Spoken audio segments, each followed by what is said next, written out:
Au début de cette cérémonie présidée par Sa Majesté le roi Mohammed VI au Palais Royal à Rabat, le ministre de l'Intérieur a prononcé une allocution devant le souverain portant sur la nouvelle vision de la troisième phase de l'INDH, l'initiative nationale pour le développement humain.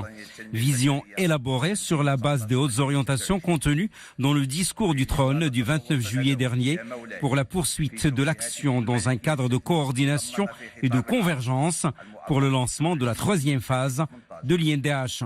Le ministre de l'Intérieur a d'abord expliqué que ce chantier royal qu'est l'INDH a été mis en œuvre en deux phases sur la période de 2005-2018 à travers l'adoption de 4 programmes principaux et d'un programme additionnel lancé dès 2011 et le tout pour une enveloppe budgétaire globale de 43 milliards de dirhams pour les projets réalisés.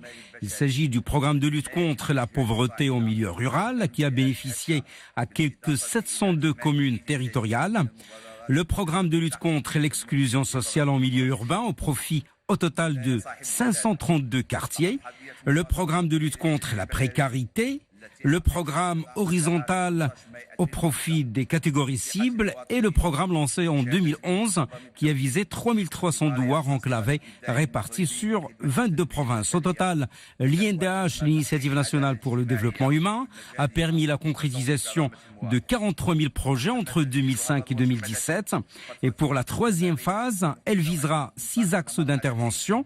D'abord, la réorientation des programmes en accent sur l'investissement dans les aspects immatériels de l'INDH. Ensuite, la réalisation de la convergence entre les différentes approches sectorielles. Et puis, le réseautage des associations les plus actives dans le domaine de l'INDH.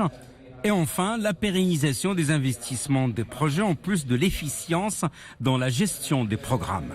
La troisième phase s'étalera sur la période de 2019-2023 pour un budget prévisionnel de 18 milliards de dirhams financé à hauteur de 60% par le budget général de l'État, 30% par le budget du ministère de l'Intérieur et 10% par la coopération internationale.